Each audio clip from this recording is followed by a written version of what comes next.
Marathon is in an interesting place. The gameplay reveal last year might not have been the smoothest thing to ever land, and that's putting it somewhat lightly. I'd argue it even gave a perfect lead-in for Arc Raiders to swoop in and save the day, but all that is months ago now. Marathon went back into the oven for some more cooking time, and we've finally been allowed to sample the fruit of their labours in this server smash test just ahead of its actual launch on the 5th of March. Arc Raiders itself is in something of an off-step at the moment. The player base seems pretty used to the current content released for the game, and no massive additions have been put out to recapture interest, that is, save a few in-game events with short-term mechanics. So far, this marathon test has peaked at over 140,000 concurrent players on Steam, so there's clearly interest out there. But the question is, of course, is it worth playing at launch, and just how many of those gamers will be won over by the experience and be turned into playing customers? I'm LCTR. If you're a fan of games like this, then please do tap the subscribe button, and if you're enjoying the video, the old thumb up button as well.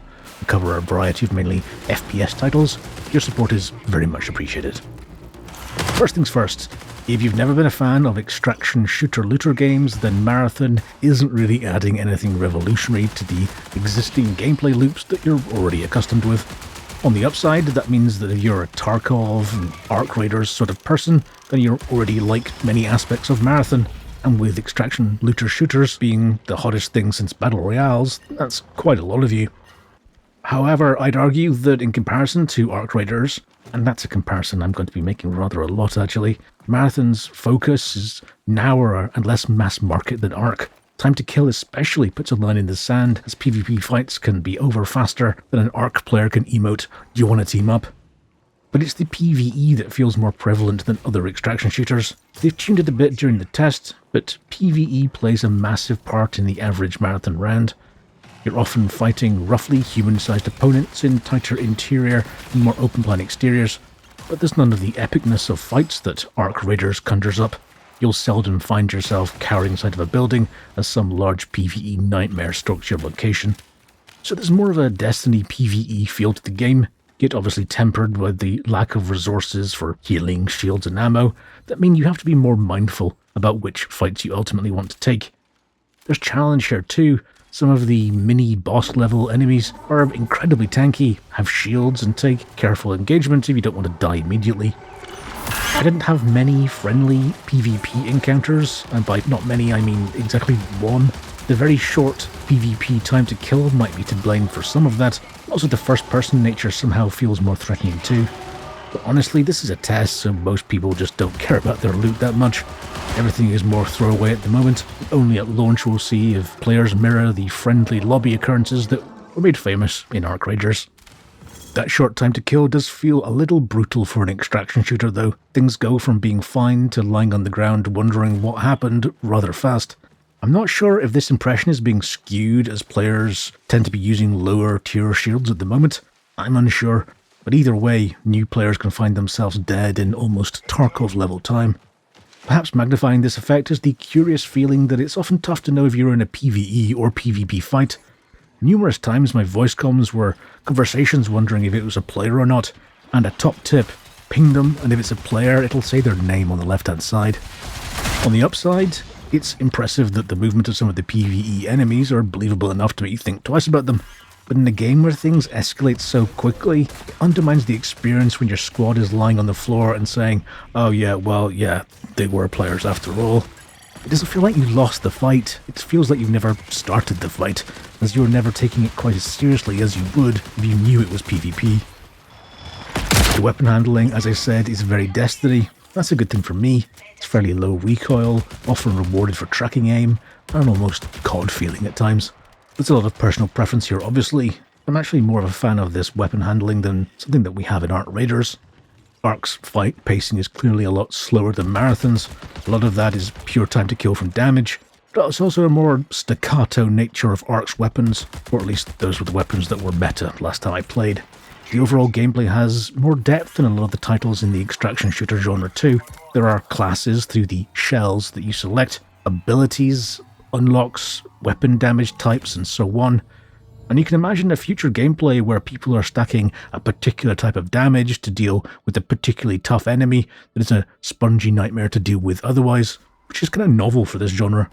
The progression too feels like it's in a better spot than most other titles. I like the multiple corporations with their missions granting XP to level up and unlock more things to buy, but also granting points to put into unlocks to buff your character, and I really didn't miss crafting at all. The missions in Marathon felt like they had more purpose too. If I'm honest, I kind of stopped doing the missions in Arc outside of the seasonal tasks. I could level up through other means. Missions themselves didn't seem that rewarding or important enough to focus effort on if you're on limited playing time. Longer term, the devs have already confirmed that wipes are happening, though quite how they're implemented will be of interest. I'm not really a fan of them in general, if I'm honest. I mean, I'm not even really a fan of them in something like an ARPG like Path of Exile, but I understand there's something of a necessary evil. It would be tough to keep players entertained whilst also introducing short-term events, new features, weapons, and then keep the whole thing balanced for players who have also been gaining power since the game was launched. And what I guess tough isn't the word, that's basically impossible. Movement is also very Destiny. For someone who hasn't played it in a long time, I felt myself falling into that enjoyable, brainless flow state you get into, which is actually rather at odds with the dangerous world you're moving around. Mantling is fairly smooth and predictable, and good for mitigating fall damage, but other movement feels less natural. Things like the slide feel like you're popping in and out of a slide mode, rather than something that's smooth and physicsy. Similarly, any interaction with ladders is clunky and takes you out of the moment. Fall damage too feels rather overtuned, with even small drops triggering it sometimes. There are ways to mitigate it, but spending unlock points or power-ups to solve such a rudimentary thing feels like a problem created so that the solution also feels like a credible choice. Unfortunately, the other Destiny feeling of needing a wider field of view is also here. For some reason, movement always seems to exacerbate that sense. Something about being close up to a wall while climbing makes you acutely aware of how little of the world you can see. The current 105 FOV feels very limiting for a PC game, just like it does in Destiny 2. Visual design is going to be a big one for many potential players, I know. The art style is certainly a divisive point for many people. The original controversies aside, even at face value, it takes bold choices and puts novel visuals front and center. I've heard people use phrases like Roblox style, but that really feels cheap and wide of the mark for me. Perhaps because I'm older and Roblox was never around when I was growing up, but the style feels more reminiscent of like a cyberpunk corporation sci-fi. It's simple but deliberate, which is actually more difficult to pull off than you might imagine at first glance. Heavy use of vector graphics and some real-world deliberately unsettling insect motifs push the bounds of what people might have imagined from Bungie. I've heard terms like neon brutalism, graphic cyberpunk, and even my favourite, vector futurism. And those all sound like solid attempts to capture the essence, but I'll admit it won't be to everyone's taste, even if it is something that I like. It's almost like Marathon knows that the faster time-to-kill gameplay won't be for everyone either, but they're happy making a game that will resonate strongly with a more narrow group of players. The shells or characters are bold and novel in design as well, but somehow the way they're implemented in-game can feel a bit undercooked. Sometimes they look like action figure versions of the original designs, which is a shame.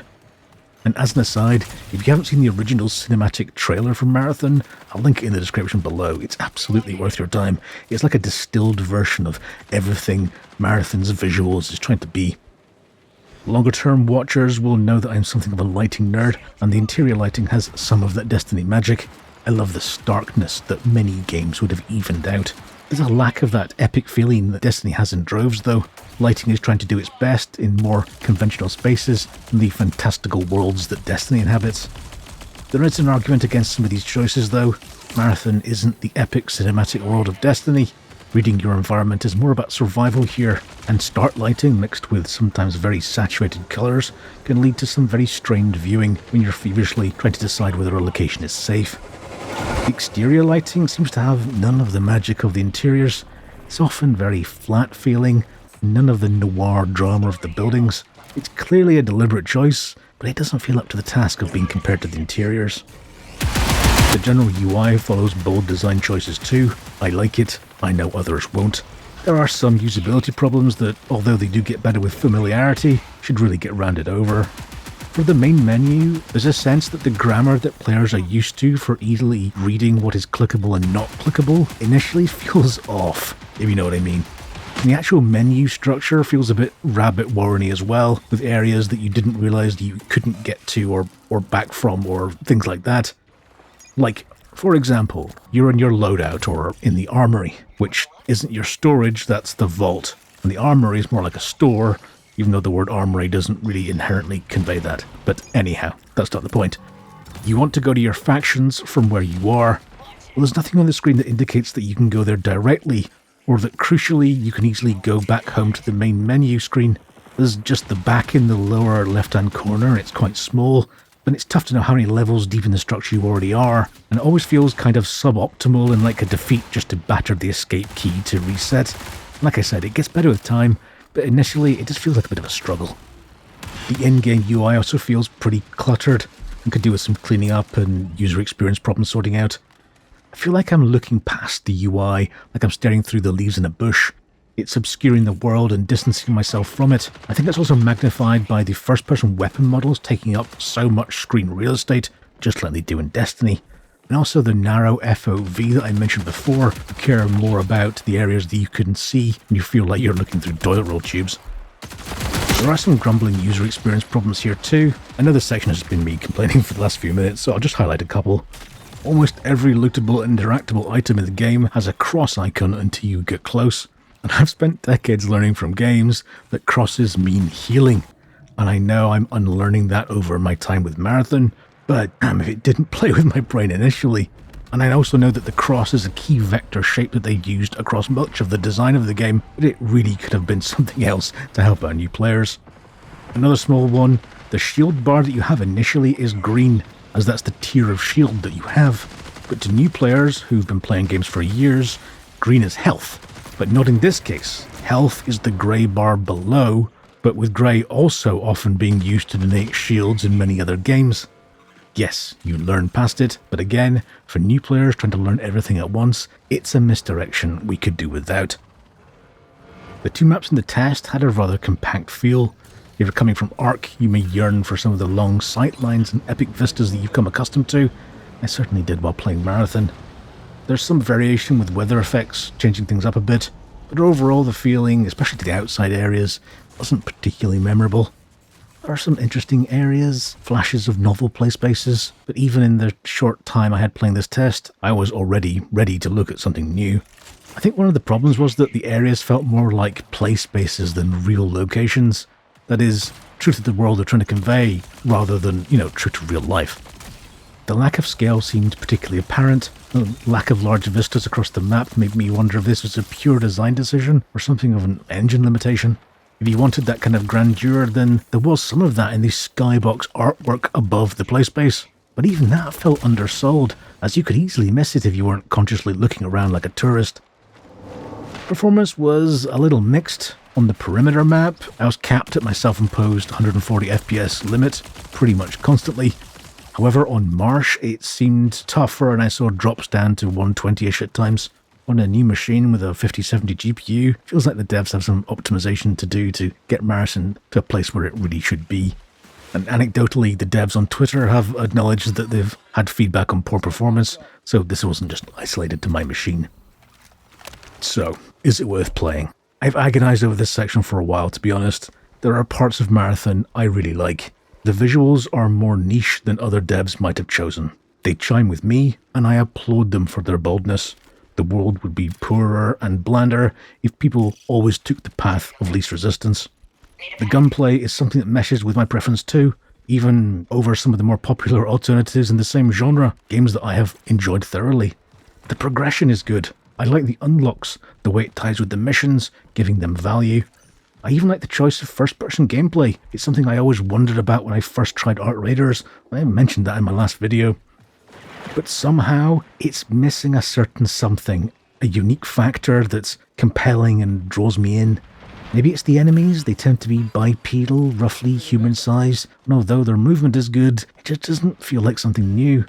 And I'm harking on about Art Raiders a lot, but it's a touchstone for many people given its popularity. And that feeling it gave, especially at the start, when you're hiding in a building from a flying enemy or an oversized robot coming out the doorway or firing at you in your cover spot. That sense of fear and drama isn't here for me in Marathon as it stands. I think the devs have done a lot right, and as I said, it should be applauded for not taking the mass market will offend no one route that means we often wade through a series of middle-of-the-road forgettable titles. For those people who don't agree with their choices, I hope they can still appreciate that gaming needs devs brave enough to have the courage to make choices that support the thing that they want to make, not that will just appeal to most. It feels like the core components of something great are here in Marathon. I hope it can find its footing and grow into a title that evolves and finds its voice in an increasingly crowded genre. What do you think about Marathon? Are you a fan of Art Raiders? Are you a fan of Tarkov? Let me know all your powerful thoughts and feelings by leaving a comment below right now. Like always, I'll be reading every single one of them. If you did enjoy this video, please leave a thumb up and a sub button. It supports the channel, helps me continue to make videos in the future, while also telling you when the new ones are out. And yes, I know it's been a while since my last video, so thank you especially for those who've stuck around while I was on hiatus. I see you. It is very much appreciated. I thank you all for watching. I'll see you next time. Take care.